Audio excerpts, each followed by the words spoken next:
Well, hello everyone, and welcome to Nerdarchy for Nerds by Nerds. I am Nerdarchist Ted, and we're going to play some 5th edition Dungeons and Dragons tonight. This is episode 7 of our RPG Crate game. We have a wide selection of awesome players that are, continuing in with this campaign. So if you happen to like this particular material and you want to get stuff like it, or maybe a super cool, awesome t-shirt like I'm wearing, you can sign up for RPG Crate, who is sponsoring this game. Links are down in the description below. You can use Nerdarchy RPG Crate as a promo code and get 10% off your first month's crate. I've got a link in the description for each of our players if you want to go to any of their awesome stuff. So I'm going to throw it to them, let them introduce who they are, who they're playing, and where you might be able to find their stuff. So our lovely producer for this awesome stream, producing layouts and whatnot, we have Jake. I'm Jake, also known as Mini Terrain Domain. You can find me on YouTube and Twitch. Just youtube.com/mini terrain domain or twitch.tv/mini terrain domain. I broadcast 3 games weekly, one of which on Thursdays features both V and Ted in that game. That is our Dawnbringers Forge of Fury. We're in our 2nd season, as well as I run a Tomb of Annihilation, and I play in a Waterdeep Dragon Heist game that also happens on the channel. And I do Twitch stream and live stream production and graphic design, as you can see from the layout here. And happy to do that for our game that Ted runs every month for this RPG Crate game. And I'm playing the Blue Dragonborn Eldritch Knight Parthus Zerg. All right, so next we're going to go over to Megan. Yes, hello. I am author Megan R. Miller. I will be playing Dante Malvero, the ranger/wizard, and my newest novel, Torchlighters, is currently available for free if you follow the link in the description below. It's Demons, Mobsters, the Zeitgeist of the 1920s, and you'll be helping me out a lot by snagging a copy. Just make sure to do it before midnight when the promotion ends. So go check it out. And as Megan said, it's absolutely free. So there is no reason for you to not drop down to that link below and go check out a copy. Next, we're going to toss it over to Asa. Hey, I am Asa Kinney with Roll for Mischief. We stream on Twitch every Tuesday, and we've got a Sunday stream as well, I believe. I don't know. I've talked to the other Roll for Mischief guys to see what they are currently streaming. I'm just happy to be here. Happy to play Oslin Kingsman, who is a wizard monk. Currently went through some minor insanity and had his baby taken from him. So we'll see how he does mentally and emotionally this session. Sounds great. And last but certainly not least, our newest member is V. Hi everyone, I'm V. I am the Crafting Muse. You can find me here on YouTube over at my channel, where I show you how to make miniature terrain as well as paint minis as well for the tabletop games. Also super active over on Twitter, so come over and find me and I'll be happy to say hello and have you there. And tonight I am playing Tylea Dustiny, and she is a halfling rogue druid. Well, welcome to everyone. Those playing and those watching. We run this game every month. As I said, we have a lot of fun with it. Last session, the players were accused of murdering the wizard in the town of Covington. They were put through a ramshackle of a trial where a parade of people who appeared to be, forced into saying one thing or, really giving a half-hearted, idea of, what the events transpired. And, they were able to make their escape, make their way to the tower to try and prove their innocence. And upon investigating, they found an assassin who had turned out that he had some information as to who it was that hired him. As you guys were going to bring him back in and prove what actually happened, You stepped out of the tower, you stepped through some wall of fire, and did not know where you were going to appear. Now we get to find out. As you step through that wall of fire, you feel that heat that you would have expected from the fire, but it is not coming from any flames that you see, but it is coming from the blazing sun and the hot sands that are below your feet as you find yourself in a very much a desert setting. Through the flames of the portal, offer no heat. Dry, hot air greets you on the other side. Sun-baked sands crunch and shift beneath your boots, and the glare of the sun overhead is nigh unbearable, threatening to bake you in your armor. Those of you that wear it anyway. The fire of the portal dies away behind you, and before you lie 3 rune-engraved columns broken in the sand and a grand pyramid of yellow-pitted stone. No! I'm gonna sweat. This is the worst thing that has ever happened. I have to say that Snow very much is unhappy. A winter wolf and the desert, they're not friends. Just gonna go out and say that. I'm gonna like pull my cloak out and shade him from the baking awful sun and see if I have any cold spells. Dante is being a complete drama queen about this. What are the rest of you doing? Oslin's just kind of staring around at everything in a minor daze. It seems a little more aware of what's happening, but a little unfazed, but also confused about where they are right now. Tylea, Parthas? Tylea would just probably take a big sigh and just sort of put her hands on her hips and just start looking around, kind of taking in stock of what's around them, if there's any places for cover, or any shade, or any evidence of people having been there, that type of thing. She's basically a rogue out. You look left, you look right, you look behind you, and there is nothing but sand in either direction. The only thing that you can see is the tip of this, yellow pitted pyramid directly in front of you. No bottle. No. Nothing like that sticking out of the sand. So I'm standing with my toes sinking into the sand, leaning back, stretching, soaking up the sun. Ah, this is much more like it. I prefer this to the frozen tundra. what is wrong with you? Have you Some like it. have you seen the color of my scales? So I'm guessing we're more home for you now.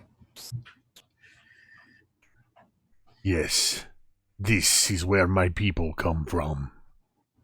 Well, not here exactly, but the desert in general. Of course not. That would be convenient. Unless I look around and it all looks familiar. No, this does not appear to be a desert that you have been to before.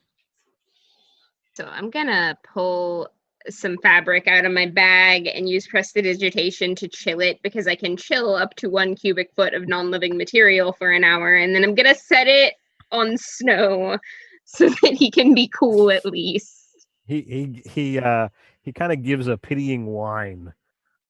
You get this. Same. You get the sensation that it's appreciative, but it's not enough. I tried. I'm gonna do the same to my cloak. It's just real hot out here. Yeah, I'm gonna take out a piece of string with a little slab of wood attached to it. It looks kind of like a wooden yo-yo, and I'm gonna sit there and fiddle with it. And while doing this, I'm gonna cast Unseen Servant, and hopefully as a ritual if we have the time. And when it is cast, I'm going to hand it my cloak and have it follow Dante around, just waving it. That should help slightly, Dante. Thank you. Well, it's the least I can do. So, do you guys actually wish to stand outside for 10 minutes while he casts Unseen Servant? If not, I'll just cast it as a normal spell. I don't mind burning the spell slot. I will stand in the sun, letting the desert reflect it onto my scales for as long as Oslin needs. How high is the sun? It is Like, what's our shadow cast looking like? It is high in the sky. It's probably between noon and 2. So not much of a shadow cast then. Correct. All right. Yeah, we need to go. Where is there cover anywhere? Like, I mean, I know there's the pyramid, but that looks very dangerous. It is the only thing that you see besides sand. Sigh. All right, I guess we're going into the dark, dangerous place. So the Yellowstone Pyramid looms huge, the only structure to be seen in the barren landscape. 2 black marble statues of jackal-headed men stand on either side of the entrance, each holding halberds. Stairs lead up to a landing where more jackal folk statues, these made of yellow sandstone, built into the pyramid wall. Do you begin climbing? No, I would check for traps first. So Tylea begins, giving a look over, and you look at the stairs. They seem as normal as can be.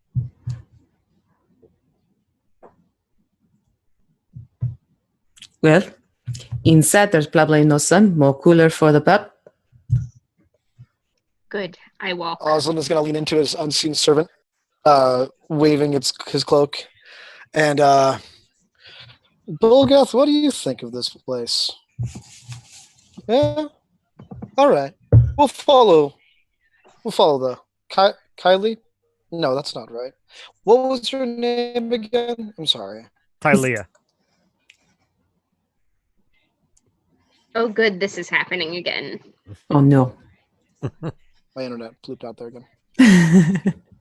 Yeah.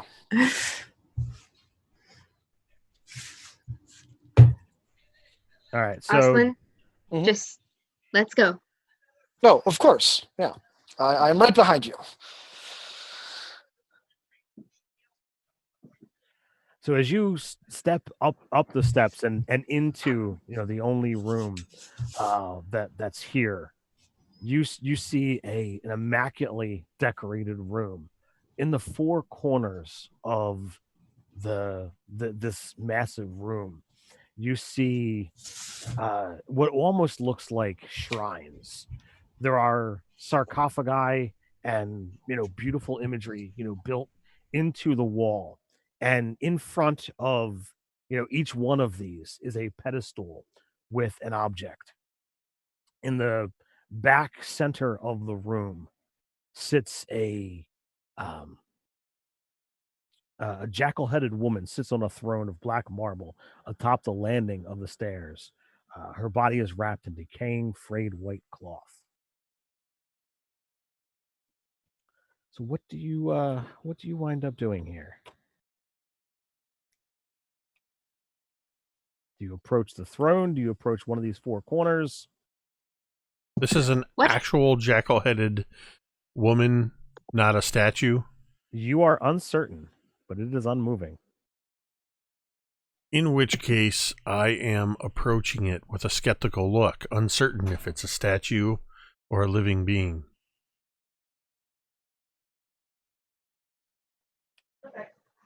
So as you approach, the head moves, and it begins to almost look as if its eyes are seeing more than what's there, and it tries to lock gaze with each of you. What are the rest of you doing, Oslin, Dante, and Tylea? Oh, it's locking gazes with us. I'm gonna lock gazes with it and focus all of my attention right on it. And just stare. Dante? I would like to know what objects are on these pedestals. Sure. So the front left corner is a harp inlaid with gold rests. On the right back corner, a beautifully painted urn. On the right back corner is a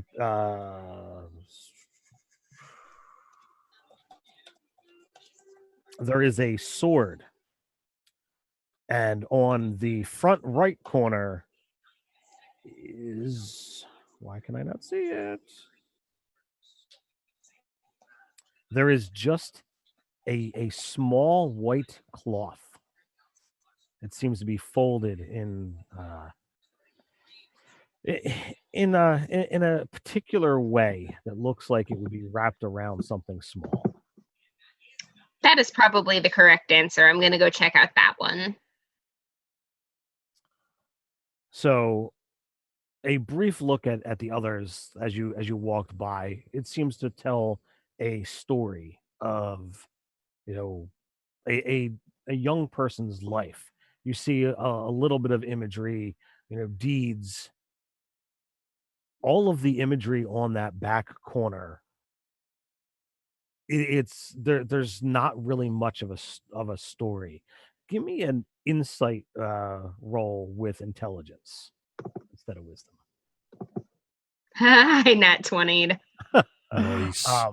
So based off of what you've seen, you would gather that these must be someone's children, and since this is a swaddling cloth, this child must have died very young,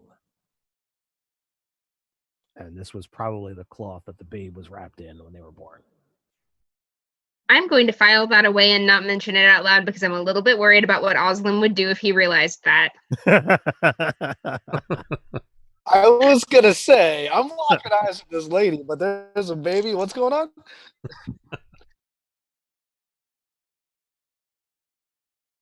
And Tylea, what were you doing? Oslin's sanity. I'd be going and skirting around the edges of the room, just seeing if there's anything else I could pick up, seeing Dante head over to the one particular corner, seeing if anything else valuable or informative from the other three corners. Well, again, you get some of what I had said, that there's, Right. the imagery of, depictions of life. None of the imagery that you see shows them, really getting into adulthood or, having children of their own. But you do see the harp, the sword, the urn. Each item certainly, appears valuable. What about any other doors for access besides the one we came in? Do I see anything like that? Behind the throne, there are stairs leading down. Okay.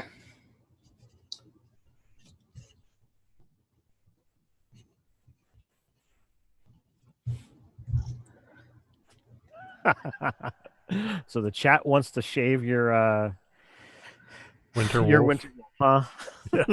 He's a winter That's wolf. what I'm His talking fur about. is made of ice and snow. I don't think I could get a razor through it if I tried. And it wouldn't cool him down anyways. Also, bold of you to assume Dante has a razor. He doesn't need to shave.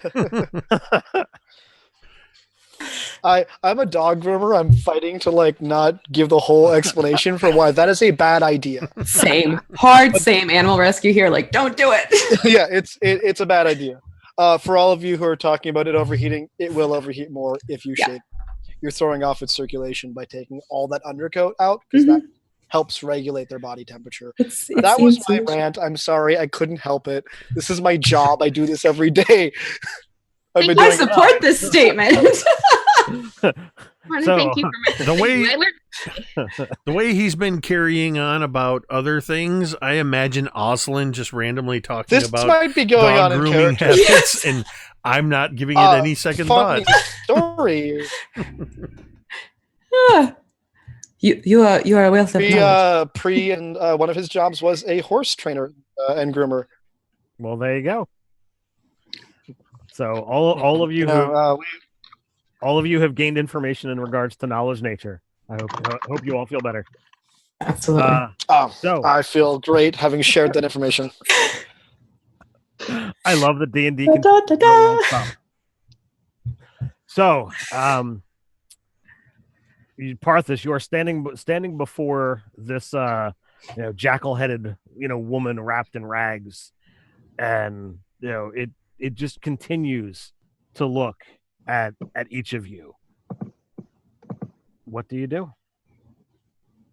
Are you just going to stare at us, or do you do something? So I'm definitely not going to shave it.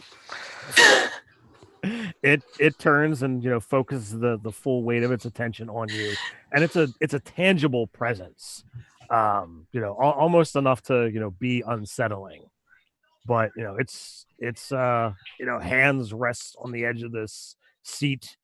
It's only the head that swivels in place. The shoulders, torso, limbs are all locked.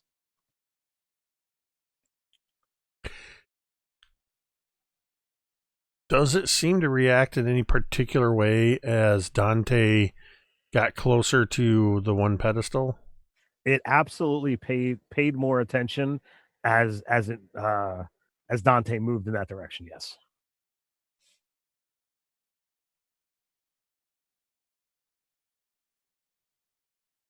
I don't know if it's a good idea to touch the things on the pedestals. Let me rephrase that. I don't think it's a good idea to touch the things on those pedestals. I am relatively certain that it would be a terrible idea to touch the things on these pedestals, and I almost want to explain to you why, and then I look at Oslin with this really hesitant expression. Bulgath, this dog keeps staring at me. She won't look away. But now she's looking at him. I'm gonna. You said there was a door behind, or stairs leading down behind the. Yes, sir. I'm going to start kind of moving, keeping about, a few feet distance, and just kind of move in an arc around this person/statue and see if it does anything as I approach the stairs. Seeing Parthas do that, Tylea would start fiddling with her new bracelet. As you begin walking, he follow, or the head of the statue follows you around, and it's a bit unnerving. You think that this head actually has the capacity to move in a 360 degree arc, swivels back towards one of your other companions. Probably To this thing? Probably not. Hey, Oslin. Yes, Dante. The children want you to go this way toward the stairs with us. I'm going to look at her. Children? What are you talking about? There are no children here. Does he still have this confusion with Tylea? He seems to recognize that she's not his daughter, but he keeps calling her Kylie on accident. Okay. I think chancing it to like, Vadal, you need to come this way. Please, this way. What is your passive perception? Mine? 19. Yeah. 19. Okay. Yeah, so I'll look at you kind of confused and yeah. Okay. That sounds reasonable. Come on, Bolgath. She'll probably go so far as to like take Oslin's hands just to make sure that he's not kind of like gently guiding him. Yeah.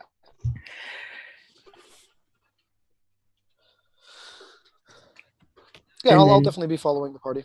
Yeah, so then aim it so it's like walk in the path of Parthas and go behind the statue to the stairs. So again, as you're moving about, the motion seems to draw the attention of this statue, and you feel that weight.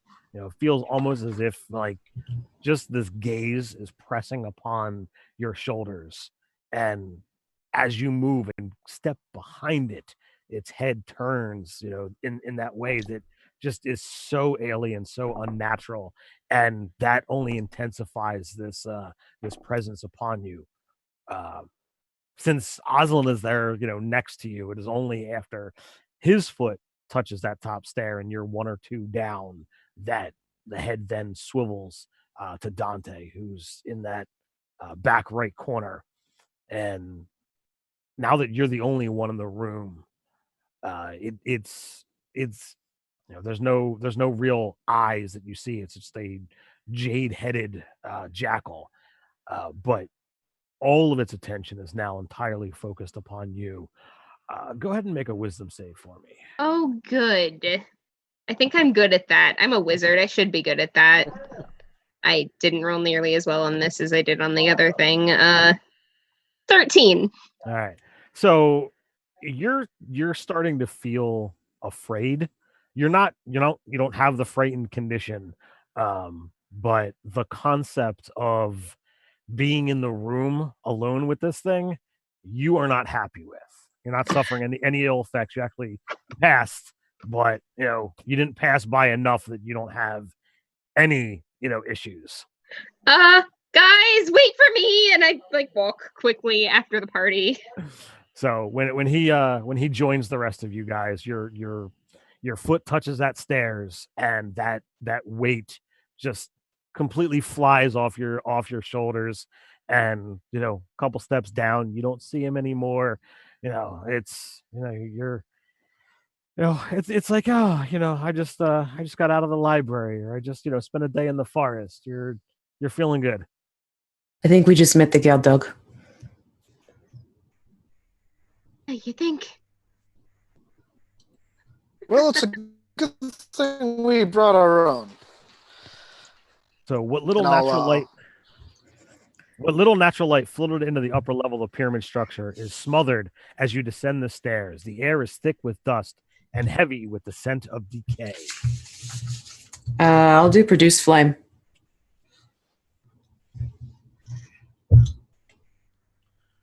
To get some light going. So as you descend the long set of stairs, some of the heat that you've experienced does seem to dissipate a little bit, but similar to the columns that you had seen outside, this room contains 6 stone columns, each approximately 2 feet tall and engraved with glyphs that encircle the base of 2 of them. Do any of you know what those mean? And she'll nod to the columns of the glyphs. I will take a closer look. Yeah, I would love to. I'll let go of and walk over and roll an Arcana. Well, Arcana, is that a night thing, or should I do history? Arcana would be it. Okay. So bear with me because I am using my phone for D&D Beyond. It is 22. 22. So these appear to be, like a differently functioning teleportation circle, as opposed to requiring the casting of a spell and activating a transportation between 2 set locations. These pillars appear to have the ability to be moved and activated, and the ability to send to a variety of different places. So it's like Stargate? I'm not going to describe it that way. No, that was totally meta me. Yeah. But yes. Yeah, in not so many words, I'll say describe that to everyone. So there are other directions that you can go should you decide to go beyond this. You do see a long hallway and many different exits off of it, but the landing room does put you here with these stones. As you examine, only 2 of them seem to have those glyphs. The other ones, you realize the magic has been drained or sucked out of them. So you're not certain what exactly happened. So it looks like a handful of the locations that they used to go to no longer function. Huh. Can I roll a history check and see if I've ever heard of this place or anything like this before? You can always roll, but roll high. Okay. No, I didn't. Rolled an 8. Well, I rolled a 5. Got a total of 8. Okay. I mean, teleportation magic has, a wide variety of uses. If you've heard any stories at the moment, you really can't recall. Yeah, so I'll start thinking about teleportation, and then kind of my face will slacken and get really serious looking, and I'll cast a sideways glance at my my unseen servant who's still flapping my robe around.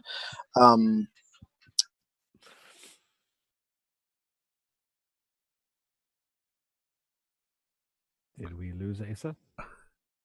It's a dramatic pause. I just picture that Alsalin is kind of like a little bit like Max Headroom, and he's just constantly glitching out. Well, mentally considering everything. Yeah, sure. Beautiful internet. I got beautiful internet. Yeah, that's about what it sounded like. Yep. It totally fits with the mental state. This is true. It does fit with the mental state. I mean, he's worried about his baby. He's apparently seeing Bulgath and having conversations with him. He occasionally thinks Tylee is actually Kylie, his daughter. So yeah. It's on brand. So him occasionally glitching out during mid-sentence is totally fitting. But the question is, does he try to befriend a rat while the rest of the party is I feel personally attacked. No, it's not directed towards you at all. That happened in last night's game. It was the game last night. Middle of a Also combat. happened in Marvel Phase Rip. Our Clockwork Wizard is like... Yeah, middle of the combat, or beginning and middle of the combat, the Clockwork Wizard is like, oh, a rat. I'm going to befriend it. So he's sitting there trying to feed the rat that's trying to, cast shocking grasp on him a bit of food, and the rest of the party's fighting Dorgar. Yeah, who decided to double? It's all good. Everything's fine. We're fine. So Oslin, what are you doing, or what are you telling your party? Well, I did begin to explain that these are teleportation devices that function a little differently than the spell itself. And then I'll mid sentence kind of start to like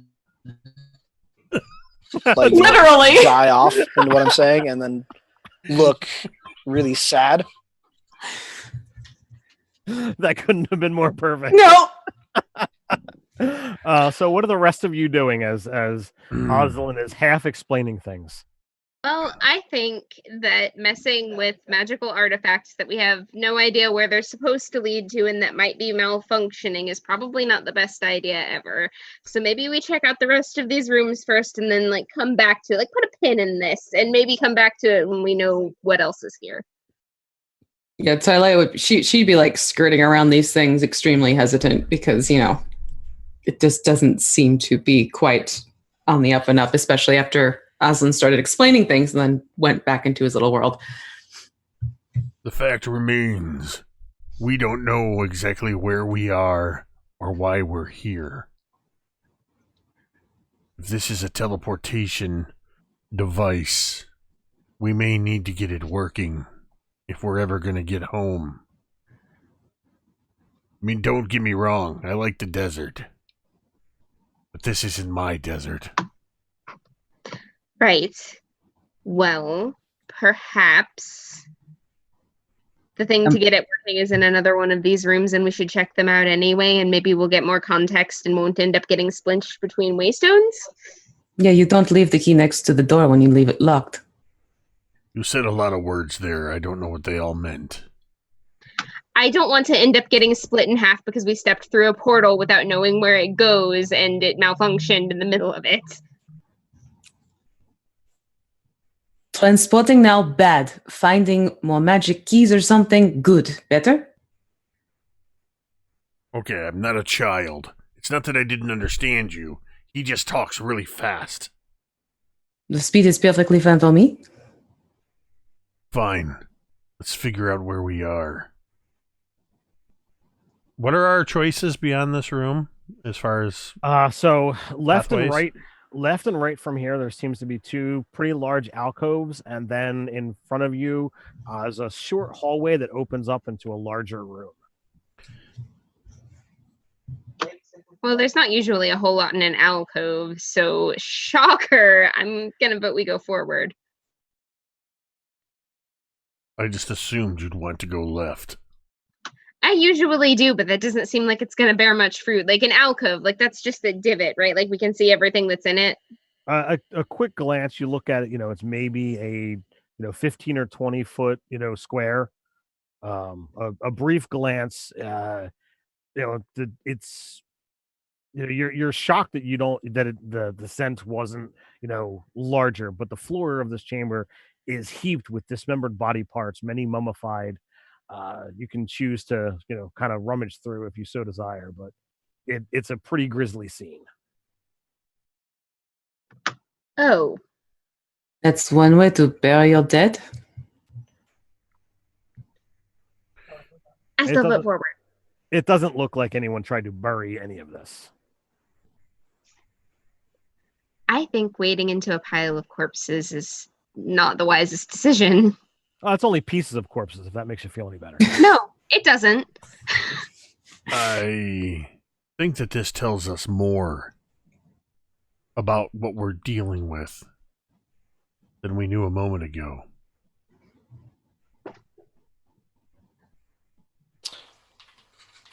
Yeah, these All right. things look potentially eaten, maybe? I don't know. Or chopped up. All right. Let's see what's in this other room then. So as you step through the hallway and the room opens up, the grand hallway was clearly once a thing of beauty. The columns and walls bear the remains of religious carvings exalting sun gods. However, the sandstone is worn and pitted with age. The designs crumble at the touch of a hand.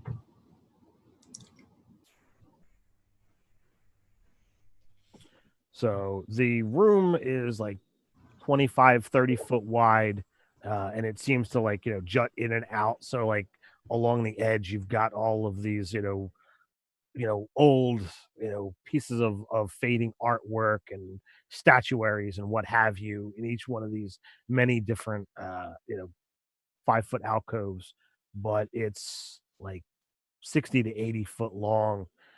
So there's plenty of things to look at and slow you down should you so desire to examine things farther. Well, having once been an acolyte of a small town church and studying a fair bit about religion, my 24 on the sun gods. So there are certain desert regions that worship a variety of sun gods, and this is definitely a more positively aligned you know uh you know deity or deities, if you will, all favoring worshiping the light and moving forward. um there's nothing here that specifically depicts a name, um but anything you do touch, it does crumble into sand, as if from age or decay. Um, I that won't deter me from touching and examining multiple different relics. But I am trying to rack my brain for what sort of religion or sun gods have anything to do with jackal-like creatures. Make an insight roll. Um, as seems to be the case, it's really good and really bad. This is a 6 total. Well, I mean, nothing from Oh, any of I'm sorry. It's higher than that, but it's not much higher. It's an 8. from your studies, there's nothing that were to show jackals or undead or dismembering corpses fitting with a sun god. And you're kind of stuck on this riddle. You're Mhm. there's obviously you've got a piece that sticks out here and a piece that sticks out here, and you can't put them together. There's got to be some piece in the middle that you're missing. Okay. Yeah. So Aslan's going to be mumbling to himself about conflicting religions or ideals. All the while, after something crumbles, he's going to try to hand it to his unseen servant. So you just basically put a Dust. pile of sand and dust, into his, outstretched unseen hand. Into his flapping robe that he is still. I'm kind of just fanning dust toward Dante because the unseen servant is still fanning my cloak at Dante. Aslan, Yes. please stop. Oh, I'm sorry, Bulgath. You should be taking this dust, not. That's very rude of you. I move out of the line of dust, fire. Snow quickly follows. Yeah, and also Bulgath is following you as well. So you've named the unseen servant Bulgath? I have been referring to the unseen servant as Bulgath, yes. I didn't realize that's what was going on until you said that. That's actually really funny. For those of you who are just joining us now, Bulgath was the name of our party member that died. Allegedly, he joined us. Allegedly, Oh, yeah. we'll say. He decided to attempt to destroy what was perceived as an item of evil, and he shooed the party on, and went after it with his axe. And we don't know what transpired. You do know that the place that Bulgath went into completely collapsed, and Bulgath never returned. Yeah, Aslan has his opinions and seems to be having more of them. At least he's not seeing his, family that he hasn't seen in 2 or 3 years. So, So do the rest of you continue on, or are you examining things in the ballroom or the grand room? I should probably at least take a look. I mean, I'm also looking around because, I mean, if I knew what we were going to do, I would be, striding purposefully towards that objective. Not knowing, really, you can tell it's bothering me. So I'm looking around, trying to find anything that means anything. Seeing the others look around, Talea would just go towards the further side of the room just to kind of keep an eye on things. So as you examine the room farther, you do see more of the same. Everything in this room does seem to utterly belie what you saw just a few moments ago, with pieces of bodies, what you saw, 20 minutes ago upstairs, looking at this, jackal-headed mummy. Everything in this room seems out of place with everything you've really experienced so far. But it all gives you hope. It all speaks to that sun, those sun gods, I should say. And it's ancient, and every time you breathe too hard or you come too close or manage to actually touch something, it's powder in your hands.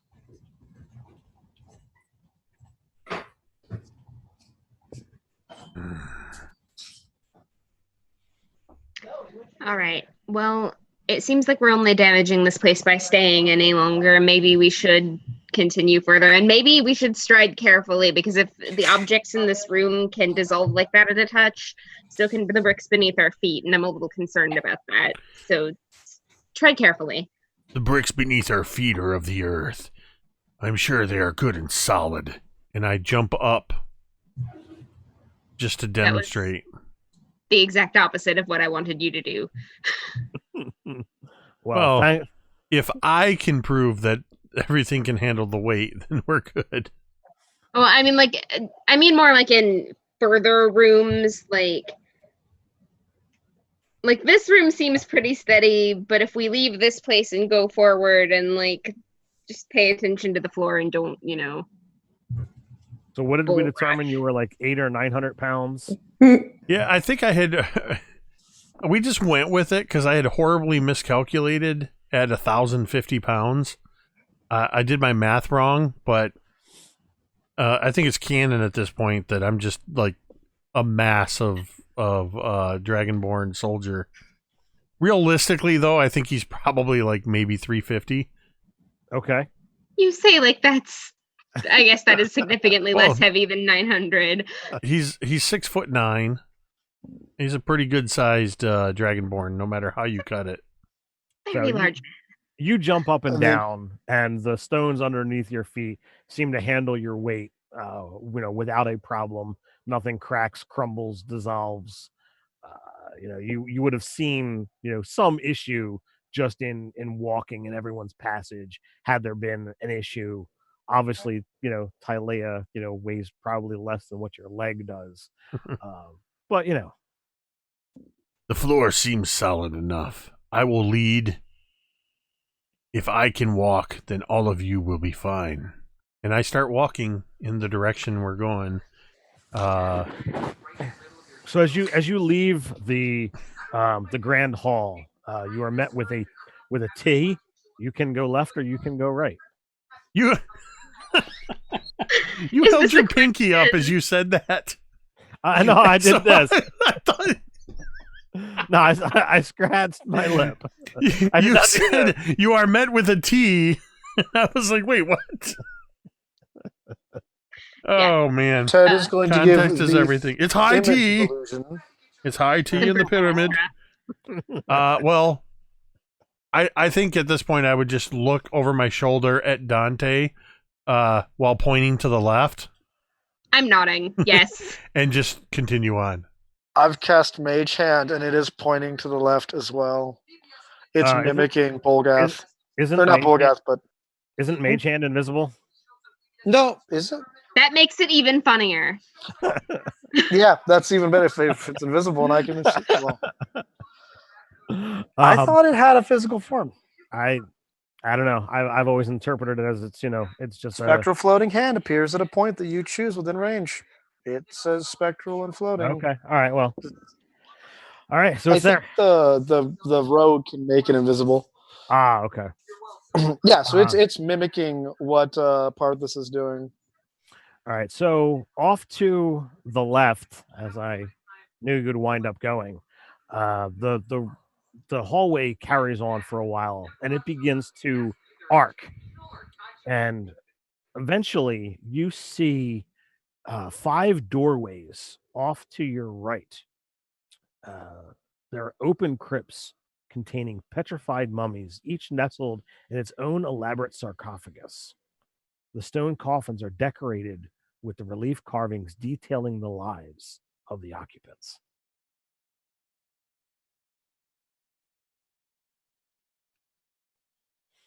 People who bury their dead in sarcophagi and pyramids usually bury their belongings with them. Perhaps what we're looking for is in these sarcophagi. I mean, on one hand, the dead aren't going to miss it, but on the other hand, typically people who bury their dead with their belongings also have their dead rigged to stand up and fight you when you open them. Or at the very least, rig the sarcophagi. Have we determined what it is that we're even looking for? Because we did pass teleportation things. We could just try to use them and get out of here.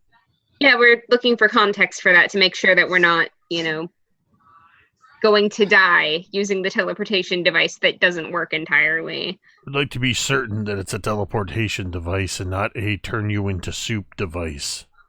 That. Perkins, do you doubt my knowledge of arcane magic? Come on. I looked at it. It's teleportation-y. But you're right. We should probably know what we're dealing with before we use them. So I'm not saying we don't open the sarcophagi, but I'm saying we should be ready when we do. Oh, I'm almost assuring that something will happen. They are already open. Oh, Fully well, open. somebody beat us to it. 5 open crypts containing petrified mummies. Open. So there's no stuff in there. Oh, well then, yeah. I mean, if they're already open, I'm just going to start poking around in there, seeing if we can find anything of significance. You see bodies that have been wrapped, and as you poke around, a couple of them, you really don't see anything of value. And some of the wrappings, some of the bones kind of begin to dust as you touch them. Yeesh. There's a rather disturbing trend in this place. Whether you're touching them with your hand, your gauntlet, a dagger, what have you. A mage hand.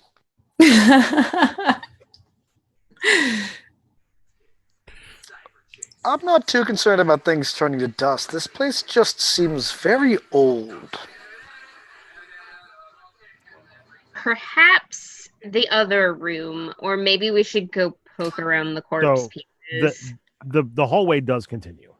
Oh, okay. Onward. Onward. Yeah, we'll keep going onward. So you enter into, or you as you continue walking, you see a room, maybe 15 by 20 foot square, and you see, statues, or maybe they're not statues. You're not certain, but it looks similar to, that jackal creature that was sitting on the throne, the chair, in that first room. But each one of these stands in a corner, with a halberd at their side.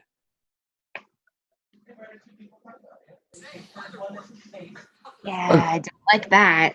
Yeah, that just screams welcome, everybody. So, Parthas,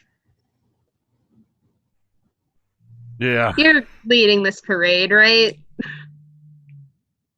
Yes.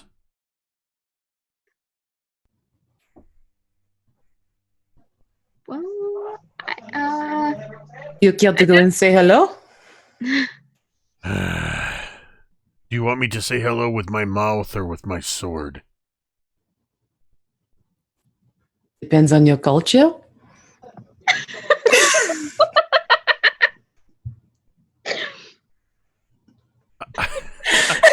I do a dragonborn eye roll, and I'm going to proceed forward. Were these statues? What were they flanking? Was it a doorway or? They're standing. There's four of them, each standing in a corner. Oh, one in each corner? Yes, sir. Oh. So as a line attack, you're really not going to be able to get more than one, if that's what you're thinking. No, I'm just. Now I've got to figure out which corner to go to. Well, let me know if any of you actually step into the room. Oh, well, I'm going into the room. All right. So as you step into the room, you guys can begin rolling initiative, because the statues begin to move as you do so. It looks like we're using swords and other weapons. For some reason, I just grabbed 5 dice to roll initiative. All right. If only. What's my initiative? Oh, good lord. Mine is doing it. Yeah, we're putting this in chat, huh? That's the thing. I know how to play this game, I swear. Good thing I went into the room first. With your wonderful initiative. My mage hand is following you, ready in a fist, like it's gonna fight. All right. So, Oslin, Yes, sir. you see the statues beginning to move as Parthas steps into the room. What do you do? Well, I guess I'm going to see that statue advancing on Parthas and charge forward towards it, bellowing something about how none of my companions get to die again. And I'm going to go ahead and hit it with Booming Blade. Okay. So I'm going to go ahead and do a normal fisty punch. All right. And that is a No, why do I suck at knowing what my bonuses are? That's a 17. Easily hits. Okay. I'm sorry. My D&D Beyond is catching up with me.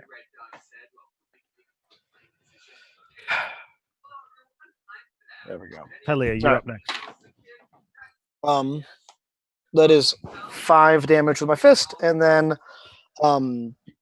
as soon as I hit it, I'm going to use a key point to do the dodge action. Okay. Patient defense. Okay. That's the one. All right. So Booming Blade, is that the one where if he doesn't move, he takes damage, or if he does move, he takes damage? And he froze again. Talia, what are you doing? Did you not get the damage? No. 5 damage from the punch. What was Booming Blade again? That's the one. If he moves, all right.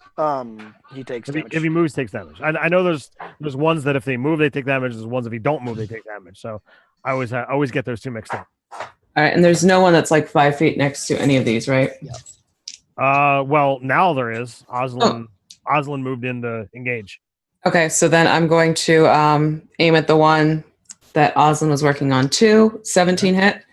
Absolutely. Okay, so then the damage itself for just the short bow is going to be 7, but then I also get a sneak attack if he's within 5 feet. He is. Okay, that's 3d6 coming up then. Oh, nice. That's going to be 14. So a total of 21? Yep. All right. Dante. All right. Give me dex saves because I am casting Snowball Swarm. Snowball Swarm. Does it hit Yes. all of them? Some of them? It is. Let's see. Range is 90 feet. Area is 5 feet. So it's probably single target. Okay. Which one are you targeting?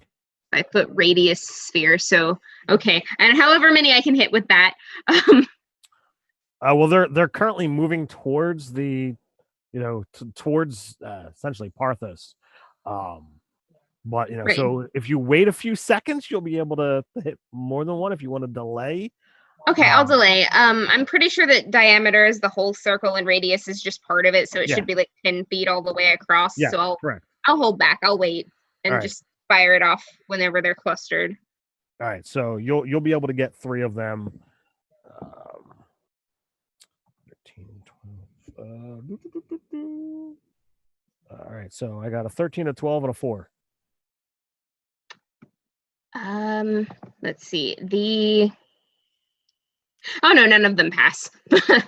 So they're going to take 9 cold damage because I rolled terribly on my damage. Gotta love Snillick.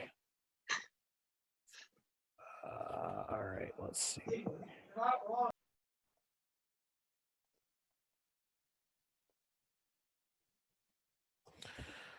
All right. All right, so I am up. Bring it.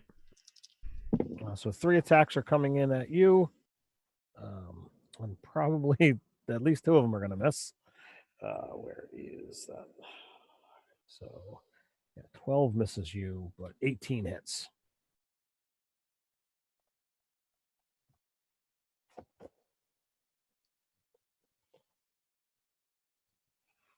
D10.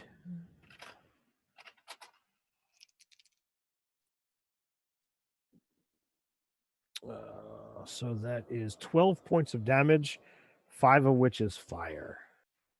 As their halberd, smacks into you, there's a burst of fire that comes off of it. The one that got punched by you, Oslin, he's going to retaliate at disadvantage. That is a 15. That is my AC. All right. So he comes in at you with his halberd for 2 points of fire damage and 12 points of slashing. Okay.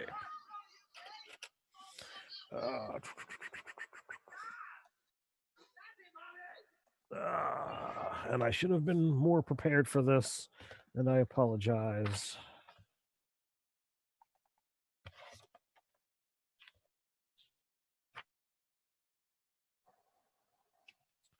Why can't I find... Oh, wait.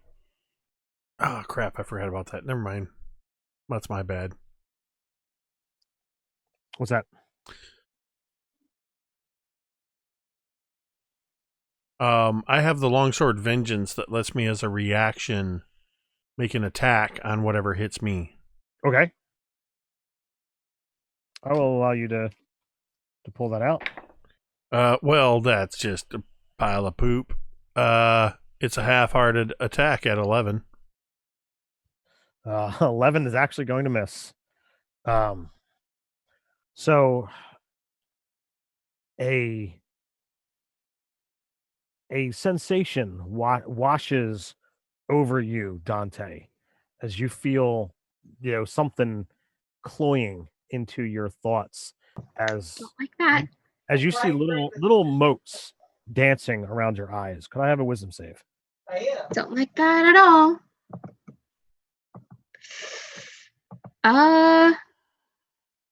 16. So you hear this thought of like, why are you fighting on the wrong side? Shouldn't you be helping these jackal men? But that's an absurd idea. Why would you do that? These are your companions. Actually, can I make a deception check and try to pretend like I've been snared? If you would like to make a deception check, sure. Because the way it works, I can cast it, like I'm an evoker. I can cast a spell where my allies are standing and not hit them. And if I can avoid getting hit by things, I want to. 22. Jeez. Megan's dice are on fire tonight. So only for the stupid stuff. Well, so you all see Dante all of a sudden, like his whole body just takes on a different demeanor. Which one of the three of them are you currently glaring at? I feel like Oslin is the less likely to actually hurt me, so him. All right. That's probably a good choice.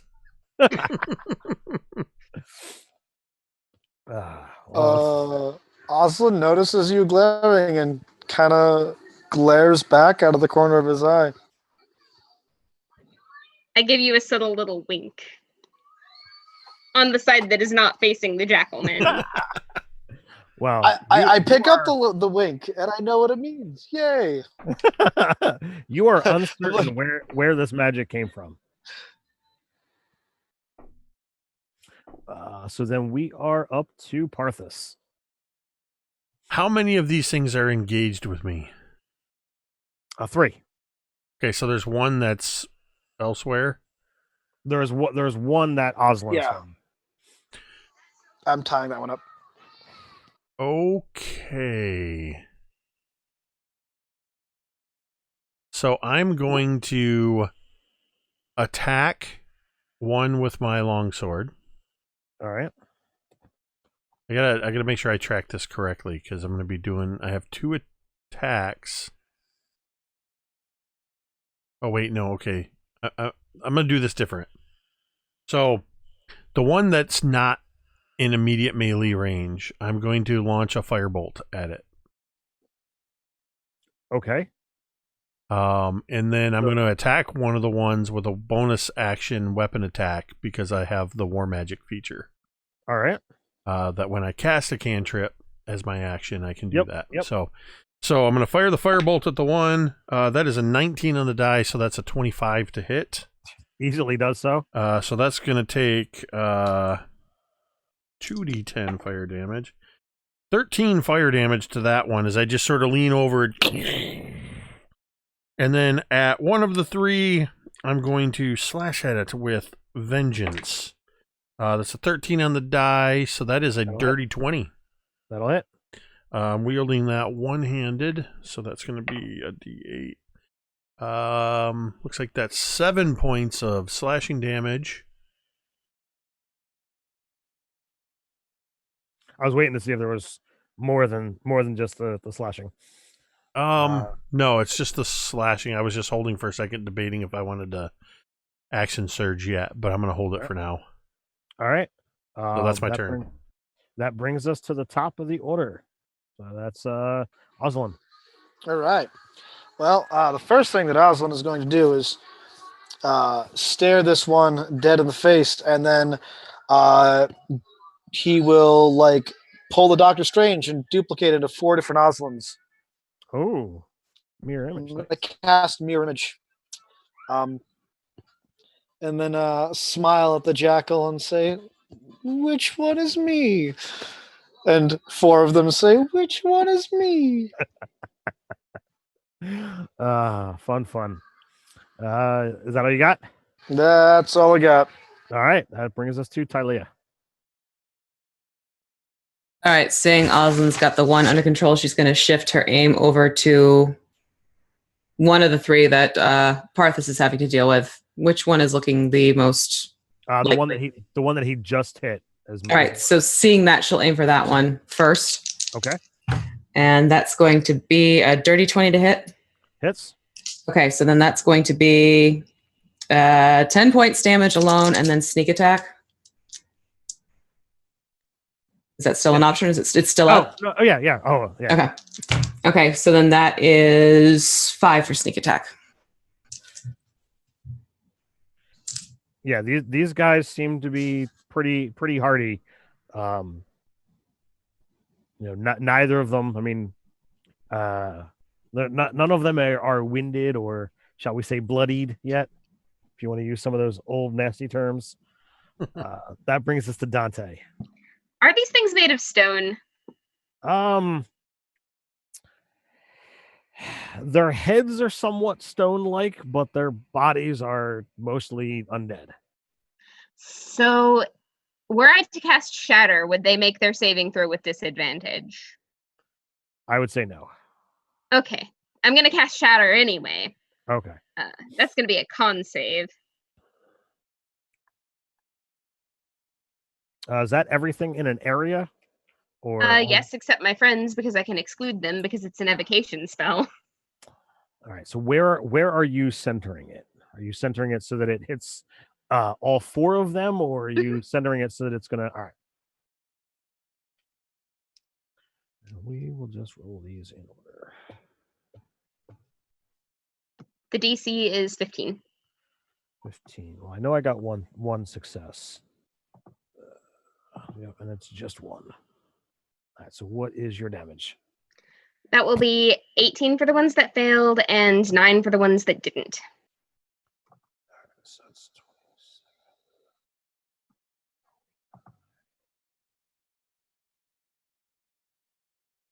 27. All right, that's a considerable amount of damage. And I end my turn. Well.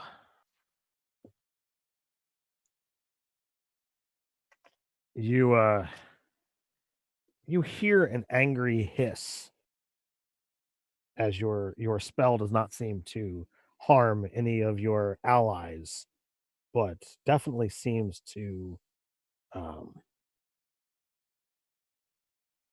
what do you call it? That definitely seems to injure all of the nice, happy, creatures in the room. You got played. Yes, they did. So where are you currently standing? Are you in the hallway? Did you enter into the room? I'm like in the doorway. How close is Tylea to you? I don't know. How close are you to the doorway, Tylea? I was like probably like next to Dante for that one. All right, so then I'm going to need Parthas, Tylea, and Dante to make a Constitution saving throw. Oh, that's not funny anymore. 18. 5. Hold on, I'm fighting Use this a thing and domain seeing. die. It's the wrong channel. 10.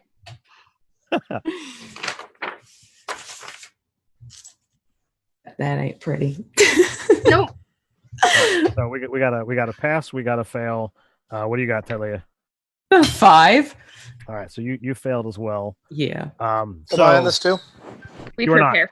Okay, cool. Thanks.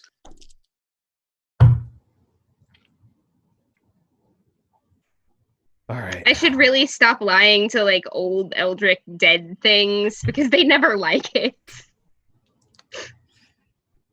Anyway. All right. So, Tylea and Dante, you take 39 points of cold damage. Oh, That's 19 to Parthas.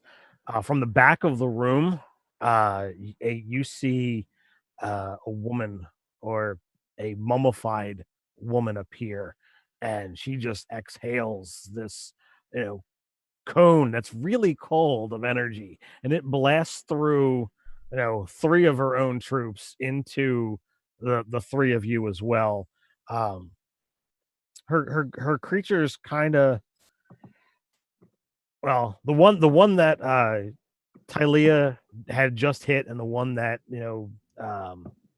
Parthas had just hit with a longsword, and the cold, he winds up falling. I have to imagine Snow like got in the cone and was like reveling in it because it's really hot here. He definitely does not seem bothered by that. So when one of the jackal-headed undead gets blasted with this cold, he freezes into a statue of ice and shatters. So she took out one of her own guys, but did a considerable amount of damage to you guys. Yeah.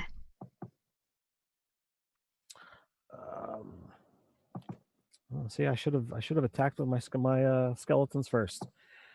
You are not patient defense this time, Asa. So he's coming in at you. True that, but I do have mirror images happening. Oh, that's right. How do I determine which one I'm attacking? I determine. You go ahead and make the attack. I just Okay. roll, and on a certain number or higher, it hits one of them. Okay. My roll is a 17, so it will hit one of my mirror images. Okay. So one of your mirror images vanishes. If you hit it. Oh, I have over 20. Okay, yeah. DC 13, so you definitely hit it. Hey, Ted, quick question. Would Uncanny Dodge have helped me out with that damage? I forgot I got that today. Uncanny Dodge, you would suffer half on a dex save, but this was a dex. Okay. Thank you. So when he brings his glaive down across one of the versions of me, it goes, "It's not me." So Parthas, 2 halberds come in at you. You manage to deflect one. The other one hits AC 24. So he hits you for 3 points of fire and 7 points of slashing. So 10 total. Yes, sir. And if I would have done it in the other order, I would have had another attack on you, but I goofed. Goodness. You're up, Parthas. Well, it seems as though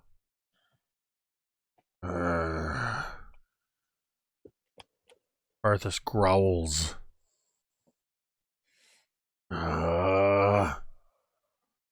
Everything is falling apart. This sucks. You only have one bonus action. 3 things I want to do are bonus actions. Well, if I'm going to be able to deal with this, you know what? Screw it. I have 2 of these things on me still? Yes, sir.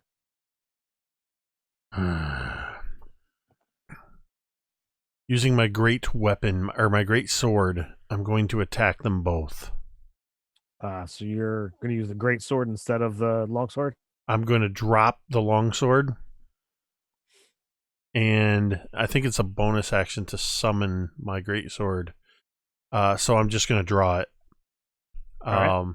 So Yeah, I'm gonna take an attack on each one of these things. All right. All right. Yeah, this is what I got to do. All right. I think I might get my attack planned out. So first one is a 16 to hit. Does. Second one is a nat 20. Nice. So let's do the 16 to hit first. That's 2d6. And I get to re-roll 1s and 2s, and I rolled a 1. That's 8, 9, 10, 11 on the first hit. 11 total damage. 11 total damage on the 16 hit. All right. And then for the crit, how's that work out again? So you're gonna max your dice, so 12. The 12 plus your modifiers plus the 2d6. So 15 and then re-roll, or then roll. Yeah. 25 on the crit with the great sword on the second one. I'm going to bonus action second wind and heal. Not so good. 11 points. All right. At least I undid the damage from the last attack. So that puts me, what did I say, 11? So Yes, that's okay. And then I'm gonna action surge. All right.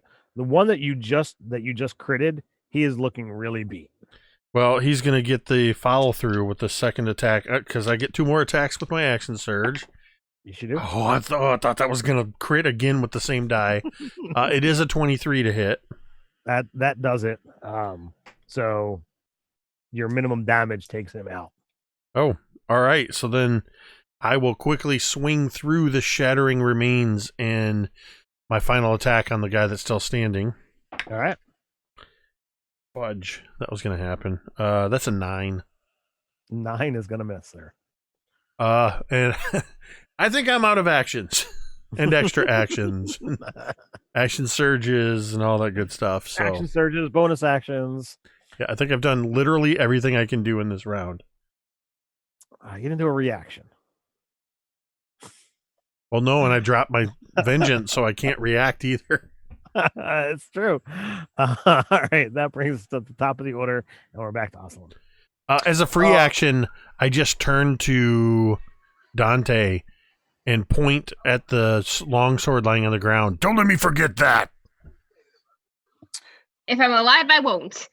The lady who just showed up, does she look like the creature that we saw at the beginning? No. What, I think I missed the description. What is this being? Is it also a dog-headed creature? Or a jackal? Let me get back to where she is. Hey, fellow ghost type. Nice evolution, yeah. Me, I'm probably gonna evolve to a super ghost soon. Yeah. Since when is So she Aslan is- a Pokemon trainer? I know my kids are. I looked up and I was like, "Oh, my kids are watching Dork Week." It is similar, but it seems like the jackal face that's there seems to be more of a helmet than an actual head. Seems to be a mask. Okay, so it is definitely different than what was upstairs, if you will. does she look undead? Like, or is she wearing such clothes that I can't see? The tatters of robes and what she's wearing, you are not quite certain exactly what it is. Okay, I am going to cast Alter Self, and I want to have it appear like from Stargate, where like the metal, it's like, or whatever looks like what she's wearing. Yeah. Just, I'm gonna have that appear on me, so I look like one of these jackal creatures. Of course, my other 2 mirror images also copy this. Do the same. Yep. And with a deep booming voice, I'm gonna say, "Priestess, stand down," and roll some kind of deception check. Good luck. I mean, it's worth a try. It's a 16. All right. it was going to be a slim hope that she would buy that. Yeah. So she does not seem fooled. All right. Well, I believe that was. What is the action for that? 'Cause I That's an need to- action to cast alter self. Okay. Then that I'm going to then I can't cast another spell, so I'm going to use a key point to disengage and charge up to her. But I want to angle myself so that if she's gonna cast a spell at me, I'm gonna be like on her side, on her flank. So she's got to turn and hit me, Okay. and hopefully nobody else. Sure. All right, that brings us to Tylea. All right, I'm going to cast Cure Wounds on myself, and then for bonus action, use Cunning Action to hide behind the doorway so I'm not seen anymore. Nice. Just tuck away for a little bit. Dante. I'm feeling brave today, so I'm gonna Scorching Ray. So one of them, because I have to roll separately for each one. One of them was a crit, and then I had an 18 into 16. Do any of them miss? And they're all going at The dog lady. Okay. Yes. So 18, 16, and a crit. Yes. They're all gonna hit. Woo, that's 27 total damage. 27 total. All right. You definitely got her attention. Oh, good. That's not what I wanted. Okay. I'm probably going to die this round. It was nice knowing you guys. Don't worry, I'll wave my hands. Hopefully she'll notice me instead because I'm right next to her.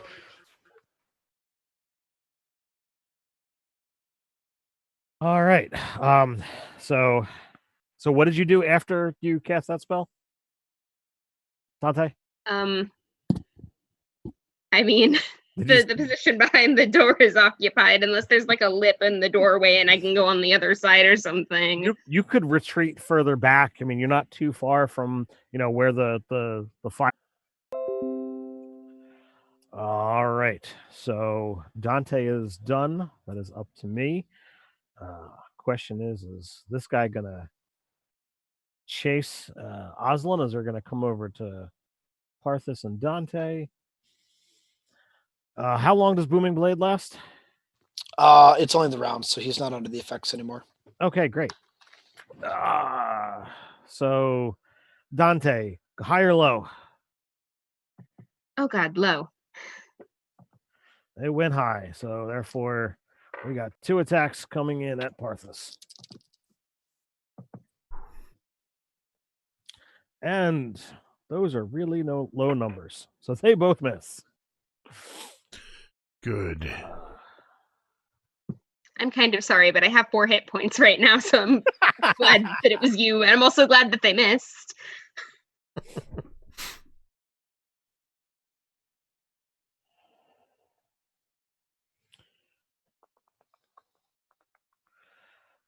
Is that an attack roll?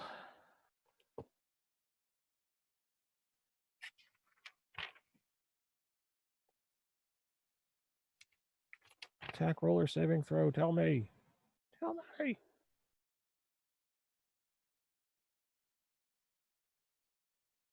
All right. I need Aslan to make a saving throw. Aslan will make a saving throw. What kind? This is going to be con. Aslan will not. I rolled a 1. Nice. I am tempted to use my inspiration, but this could be fun, so no. What happens? So a spectral hand appears around your throat and just begins sucking energy from you. So you take 15 points of necrotic damage. You see. So I do get a roll for my illusion because it is. I had to check this. Each time a creature targets you with an attack, so this could hit one of my. That's when they roll an attack roll, not if you have to make a saving throw. Oh, okay. It just said target with an attack, so I assumed it meant. Okay, cool. Never mind. Go ahead. So the damage from the burns, you see lessen, and the creature vanishes from in front of you. Okay. How much damage did I take? 15. 15. Thank you. All right. So she is gone. I'm gonna look around confused with my giant metal helmet illusion, and then just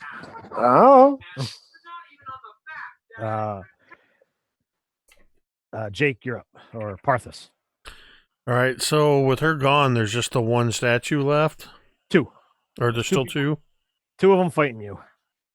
Oh, yeah, that's right, because the other one decided to come up and get all up on me. Yeah. That's all right.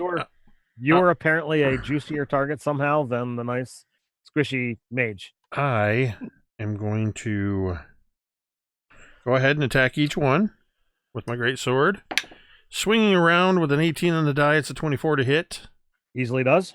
And the second one at the other one is only 11 on the die, but that's a 17 to hit. Also hits. Okay, so first these guys do not seem super hard to hit. First attack is a what's my attack bonus or damage bonus? That's a 14 on the first one. 14 damage. Yep, 14 slashing. All right. And the second one is also a 14. All right. These guys are looking pretty beat up. Oh, and what's her name is gone. Already burned, second wind. So yeah, if you wanted, you could step to the side, drawing an attack of opportunity, but you'd be able to catch them both in a blast. It's what I was considering, but I'm saving that up for this other one. I'll keep it dealing with these two in melee. Okay. So I'm going to stand my ground and end my turn. All right. That brings us back to Aslan. All right. Well, seeing Parthas has got the last 2 guys on him, I'll just turn and give a nice, let my hands glow with radiant energy and give a nice 1-2 punch to the air, and launch a shot at each of them. I don't know, it's 12 and 9. The 12 actually hits. Okay. The damage for that is a dropped d4, 5, and it is radiant. All right. He is barely standing, but he is there. Talia. All right, seeing Dante not looking great, she's going to move over to Dante, cast Cure Wounds on him as well, and that's going to be 9 points back. And then use my bonus action to go back into hide. Thank you. Dante, you're up. Hold on, I'm like dunking with my hit points. Okay, spells. What do I have? Yeah, I'm gonna like move back to where I was standing previously. And how is the dog lady is gone? Do we have just like one more that's fighting Parthas right now? There are 2 statues, and both of them are, really beat the crap. There's, hunks of, bones that are just missing, scratches all across their, stone faces. It's hard to see how an undead could be ready to fall over at any moment, but that's what it looks like. All right. In that case, let's just firebolt. That seems like a good idea. Which one? The one that's closer to me. All right. 15? Hits. Yes. 11 damage.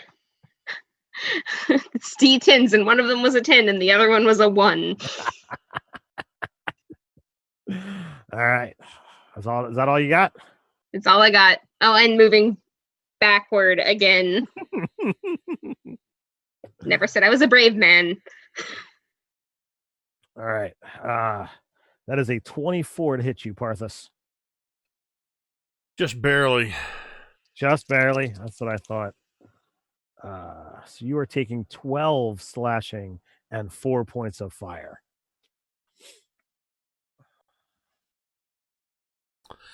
Okay. I'm still standing. And you're up. Still no sign of Dog Lady. Still no sign of Dog Lady. But these two fools insist on fighting me. Well, just one. Dante blew up the one with a firebolt. Well,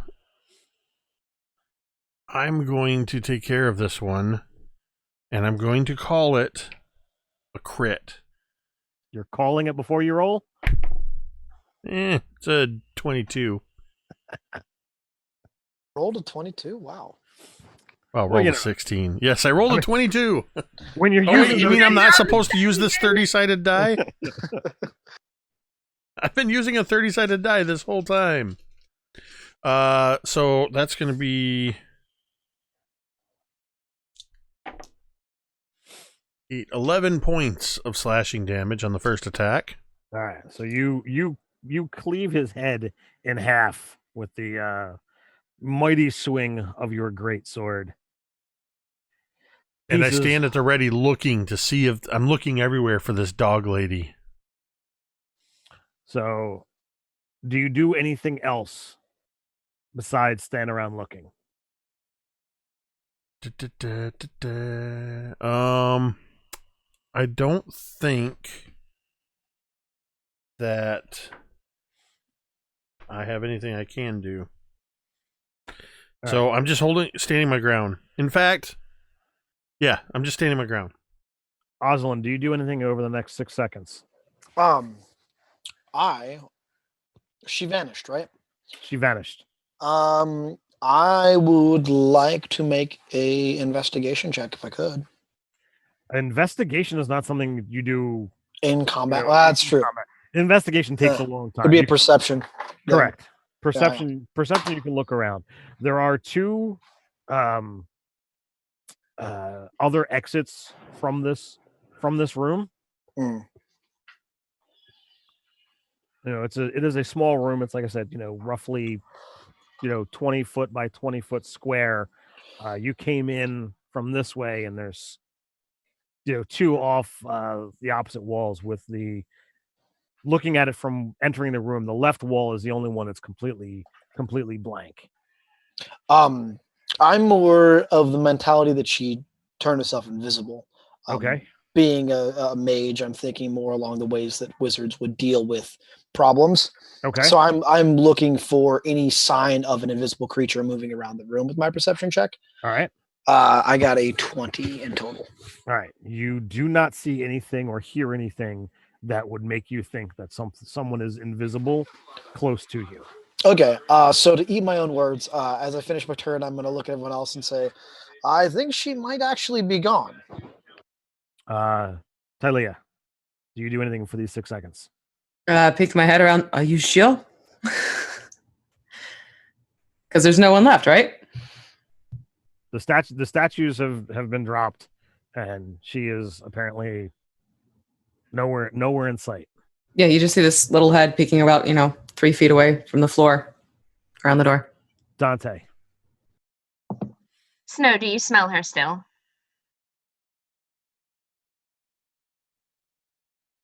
Yes.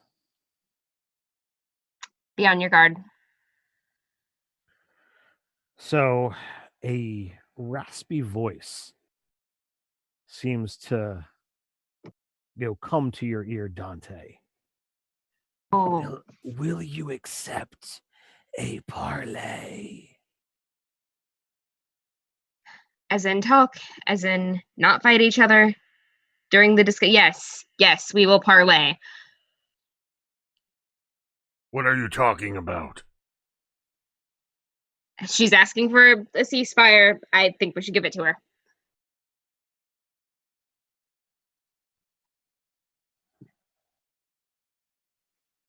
Look, she knows more about this place than we do. She might actually be able to use the transporting stuff. I don't Also, like this, valid- but She only wants parlay because she knows she's losing. Valid question. Is her human half hot? I'm sorry, it matters. It matters to Dante. Doghead or no? Are we looking at Moon hot from the Mummy, or Yeah, I would say that she's probably pretty attractive. Then yes, he definitely wants to parlay. If she's not directly attacking us anymore, he's fine with this. Dante wants to parlay. I'm sorry. I would say that I can't help it, but I did make this asshole. Megan chose the chauvinist background. So, stepping from the other room you have not explored yet, you do see this woman appear. So we are in agreement.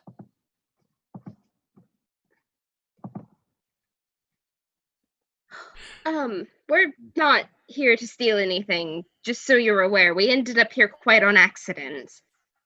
My guardian has told me that you did not touch the belongings of my children. No, that would have been disrespectful to the dead. For this I thank you. Why have you come to my home?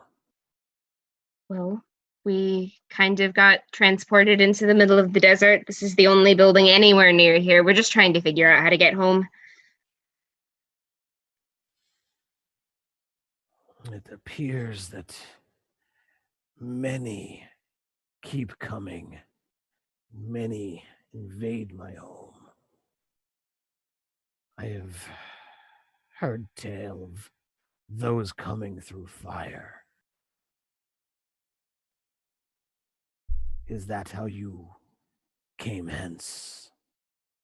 Yes. There are magics that can transport from one place to a next within this chamber. Or not this chamber, but within this level. If you are willing to leave me be, I can assist and even offer some potential rewards. As she steps into the room, she kind of kicks at the center of the room, which none of you wound up actually going through, and the stone seems loose at her foot. She lifts up the big block of stone with probably a little bit more strength than you would have expected, considering her frame. And as she pushes it aside, she pulls out a large iron chest.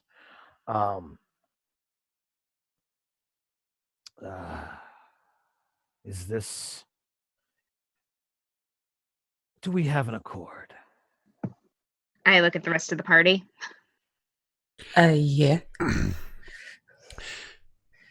I swallow and you. we're all hearing the voice. I thought Dante was the other one.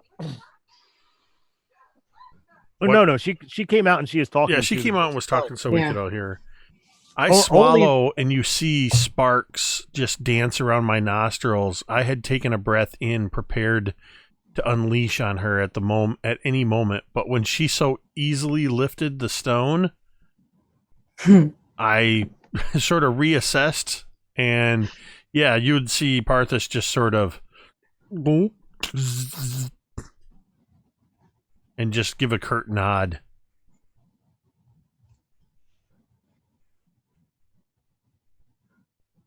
I'm going to have dropped all of my spells and except for Unseen Servant, and I'm muttering with Bulgath in the corner. And Oops, sorry. And I'll just say, fine. It's fine. We'll be fine. We're fine. Ellie will step out of hiding.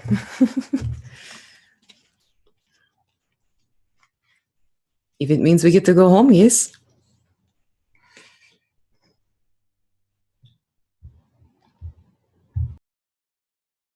Home is good.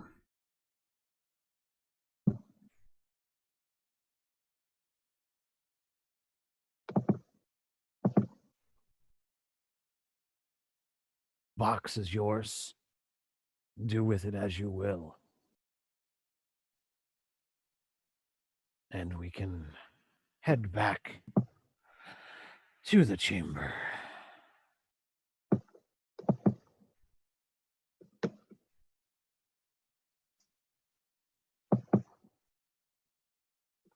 All right, let's find out what's in the box. What's in the box?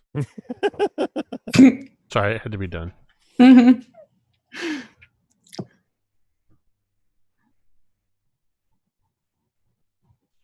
Who has the box? Like physically? Does she or who picked it up? I assumed it was in front of Dante. It was a big iron chest, so I assume if it's able to be picked up, only one of us is going to be able to do that. Yes, so not me. I mean, is this something we can take with us and look at later, or do we have Yes. to open it here? Yeah, no, you can take it with. I'm going to reluctantly sheath my greatsword. Are you going to pick up? I'm your going to lunch? walk over and pick up vengeance and sheath that, and then I will bend it using my knees, not my back, and hoist up this iron chest. So the chest in and of itself, like you expected that it's going to be hefty, but you pick it up and it seems to be far lighter than something of this size should be. Do I do that thing like when you think you're picking up a full cup and it's empty and you're like, whoa? Yes, you absolutely. You go to you brace yourself to be like, "Huh!" and you lift it way over your head. You manage to maintain control, and there's a slight snicker from the creature, the woman, if you will.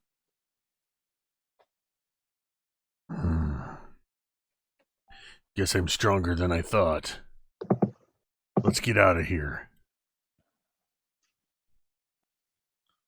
Well then, you head back the way you came. I will gladly instruct you on how to leave my home.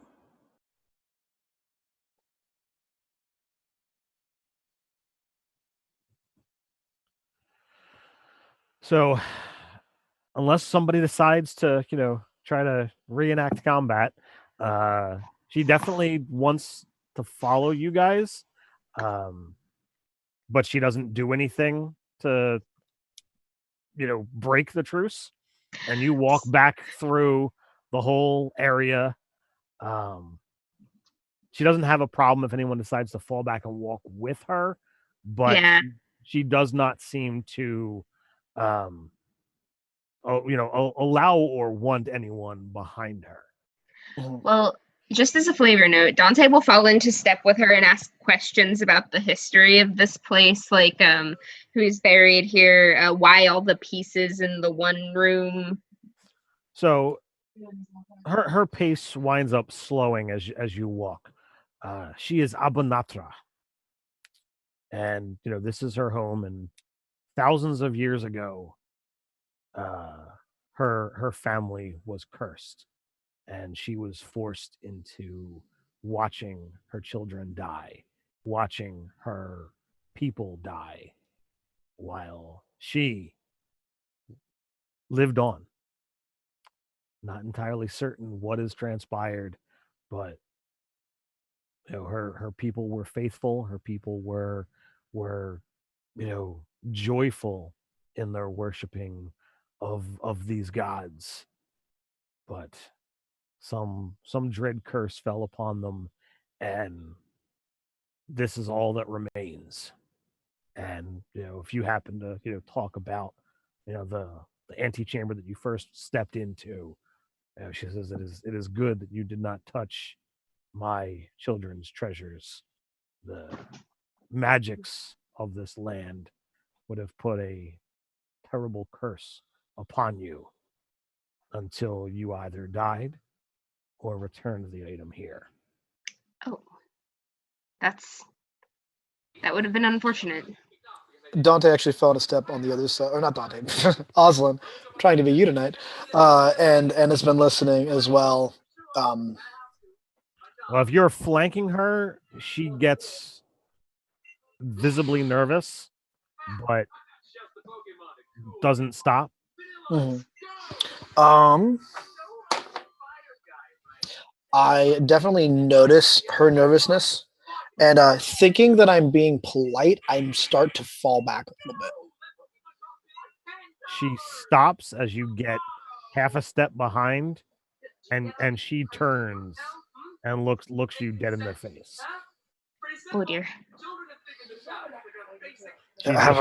She gestures onward, but does not say a word. Of course. I'll step until she starts walking again. And she does. So and I'll ask more about her children, but also I'd like to get to the point of talking about the teleportation devices and why some of them are inactive. That's really a place that Oslin is curious about. She tells you, her children were Suntunatra, Elmanatra, Dijnatra, and Kailinatra. And as she says the last one, you hear the name catch in her throat. She has to say it a second time to fully be able to get through the name without the sadness clearly coming forward. The magics you were saying, yes. The land was once prosperous and magic flowed without a problem. But as time goes on and as others try to usurp power, the rooms have been stolen.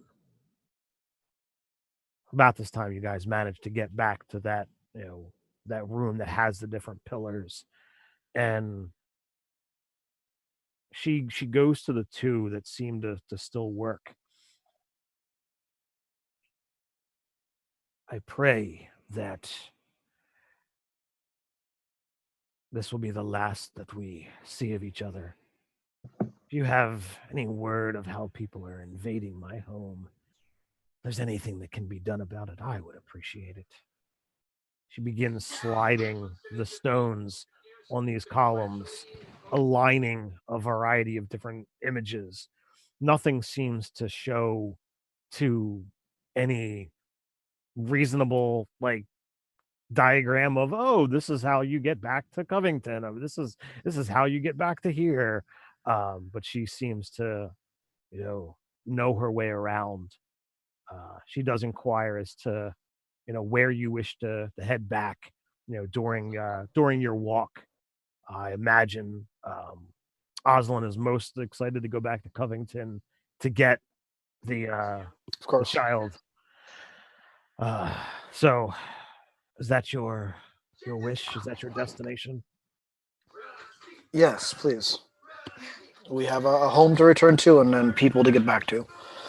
So she brushes sand off of one of the stones.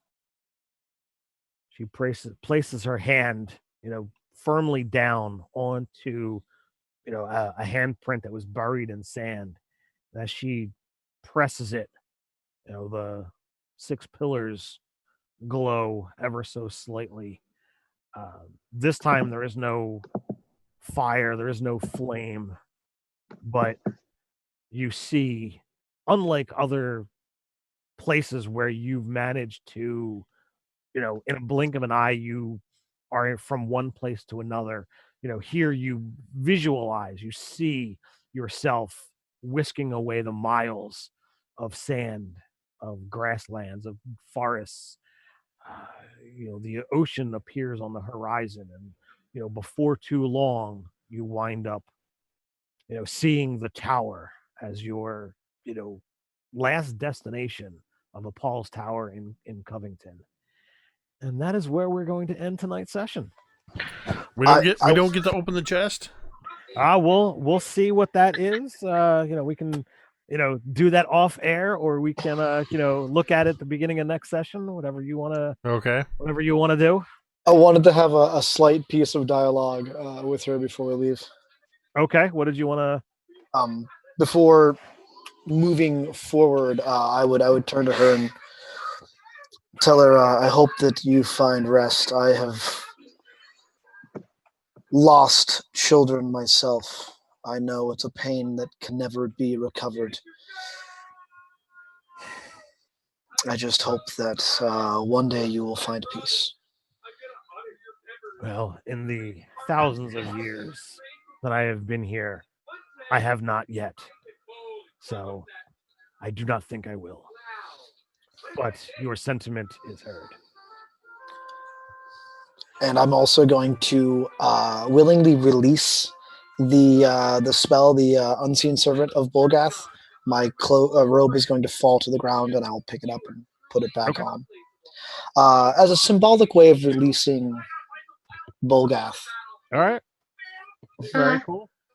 Yeah. Parthas, did you pick your sword up before we left? I'm sorry, I was supposed to remind you. No, I picked it up. Dante lived. I very deliberately picked it up before I picked up the chest. Yeah. Okay. I'm sorry. Otherwise, there would be this awkward moment where Parthas goes, "Hold on a minute. Wait."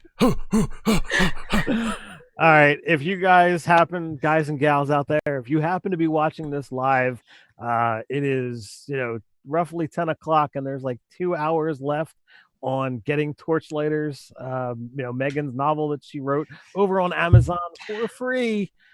So if you wish to support Megan, you can drop down into the description below where it says Torchlighters for free. You can click that link and just go ahead and get that free ebook. It will help Megan out quite a lot, and I'm certain that it will be appreciated. Any final thoughts for anybody? I think Oslin's on his way to being not so emotionally broken. Mm-hmm. It's weird that as you started to become less emotionally broken, your internet became more stable. I know. Go figure. It's as though there's a correlation. Wow. Are you playing a techno wizard? I also made my kids turn off all their devices, so it could be that. That helps. That definitely helps. I think Tylea she's starting to get a feel for the others, but is still kind of doing her usual. I'm not so sure about these three quite yet. So for our viewers, a little bit of background. This campaign has 2 more sessions, but while we're going to come back with these players every month, there is a delay in what's going on with the RPG Crate game. So we're going to come back to it for a 2-month conclusion of this ongoing story. So stay tuned for what will actually be in the interim. But if you like what's going on here, if you like the material that I've been running, a great way to support this is to actually go and check out RPG Crate. I've loved getting RPG Crate from almost the beginning. I think that it's a jam-packed crate of awesomeness. What you get besides an awesome t-shirt, which, as I've said before, I swear the guy who does this has got a Warlock pact with t-shirts, because the shirts we get every month is just amazing. But you get typically an adventure beyond the one-page adventures that I've been running, there's usually some kind of mini. There's little encounter cards that you can throw in that I really find enjoyable because you've got a recipe on one side, which is a bona fide real world recipe that they add fun stuff into to be like, oh, instead of using salamander meat, if you want to make it in the real world, just use pork or something. It's great. And then because you've got a fantasy ingredient, the encounter on the other side is how to go get that fantasy ingredient. So totally love using those things. And you could get several months and then wind up running them as like your NPC guide is like the cook. He's gonna make the stuff for you. He's gonna pay you to go get the ingredients. It could be a lot of fun. And there are things that you can just be able to throw out there when you need something to do. It's like, hey, here's this guy, and he's gonna send you on this little quest. I think they're a lot of fun. They're a handy resource to have. But if you jump down in the description, there is that link for RPG Crate. There's the promo code Nerdarchy RPG Crate, which will get you, as I said, 10% off. Go support them. I think they're awesome. So we'll come back to this campaign in a few months, and hopefully we'll see you all on the next time. So until next time, stay nerdy. Stay nerdy.